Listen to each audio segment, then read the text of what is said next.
Assalamualaikum, I am Atiqah and this is your today's local news.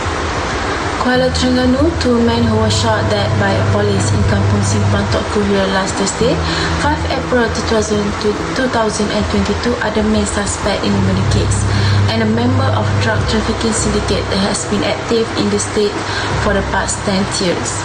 Terengganu Police Chief Datuk Rahman Muhammad Isa said, police has identified the two suspects who were shot, a 29-year-old local man known as Nurul from the district while another 25-year-old Pendi Buaya from Marang. One suspect has 8 previous criminal records related to drug, while another has 11 previous criminal records related to the drugs. They are well known among drug addicts in the state, including in the Felda areas. There are a few footage that has been uploaded in TikTok since it was a dangerous situation.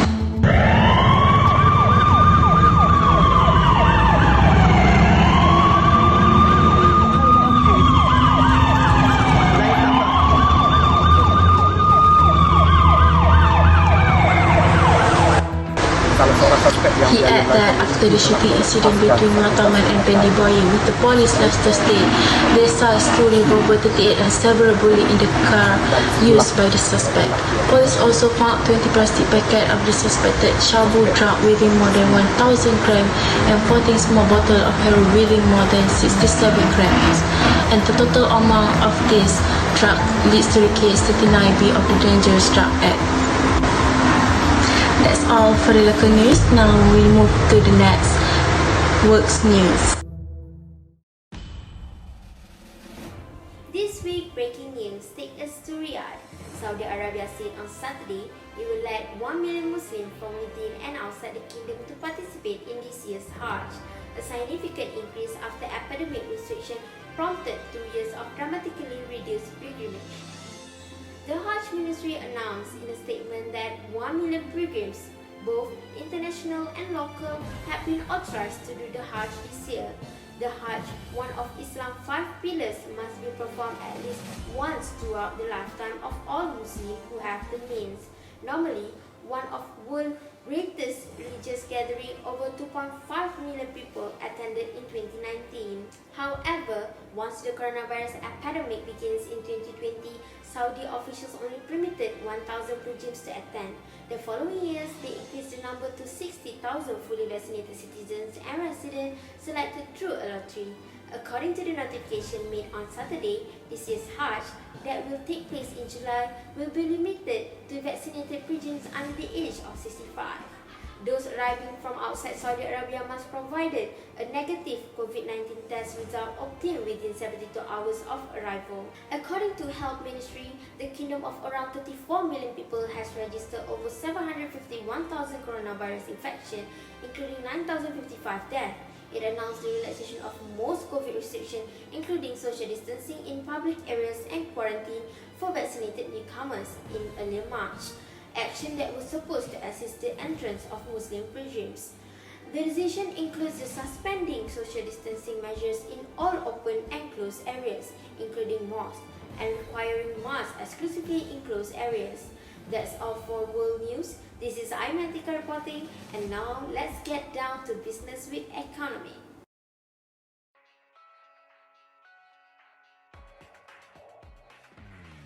Malaysia is paying the price for COVID-19 fear-mongering, says an economist in offering an explanation for the sluggishness of the country's economic recovery. MARC Ratings Berhad chief economist Rusli told FNP he believed that narrative about the virus, as well as prolonged lockdowns and restrictions, had caused businesses and the general public to become too cautious.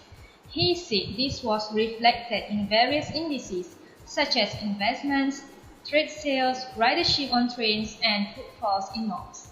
Distributive trade sales are about RM10 billion lower than they should be. Urban ridership is at least 20% lower than the pre-pandemic levels, he said.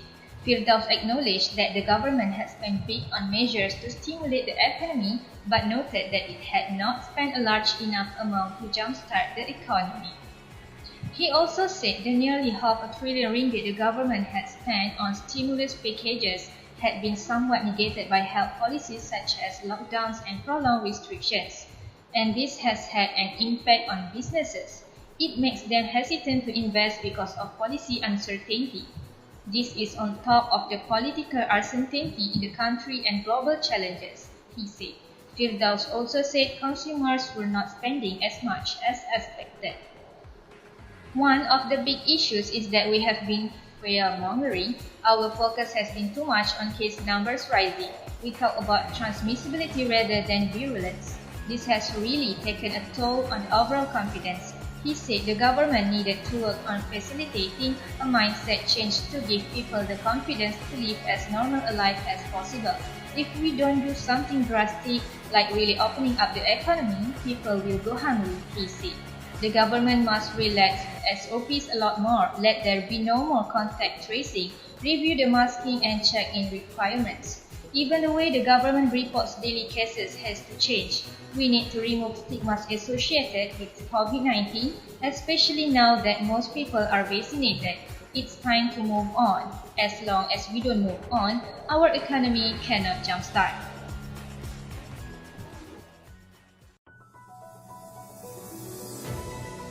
Assalamualaikum and salam satu Malaysia.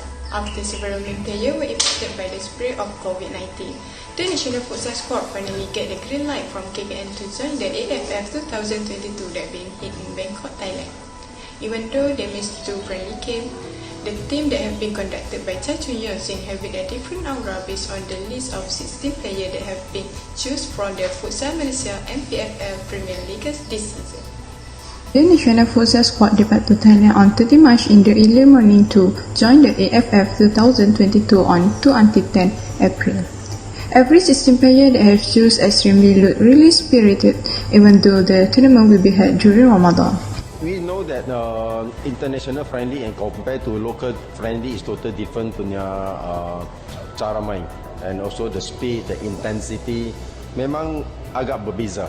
So itu yang agak disadvantage dekat kita, but I still put it very positive with this players' experience, the desire.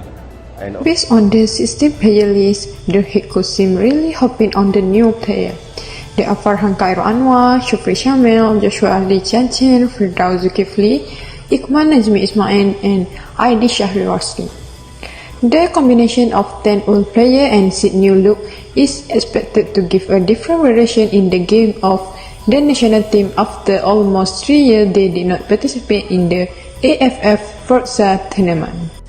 After 18 years representing the country, the high jump ace Lee Hak-wei finally announced his retirement on 27 March 2022. The 34-year-old athlete announced that it is the right time for him to give the challenge to the new and young athlete, and he decided to be active in coaching after this. In the interview season, Lee Hak-wei also shared that he actually already thinking about the retirement a long time ago, and he planned to announce that after seeing honor sport performance, but he did not choose. 18 dekat ini sport atau retirement untuk saya punya career.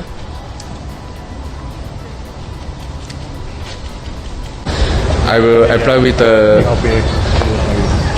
pelapis coach, and second I will open my academies, high jump academies, as soon as possible. Along his career, Hak-wei had performed in 3 Olympics, being the first athlete that deserved to join the World Tournament and emerged champion of the Asian Championship in 2007. Hak-wei also won 4 gold medals in sea sport, at 3 times in Asia sport and twice in Commonwealth sport. That's all for this segment. I'm Nurul Suzilawati Binti Zakaria. In that, there is no day without sport, and keep watching news.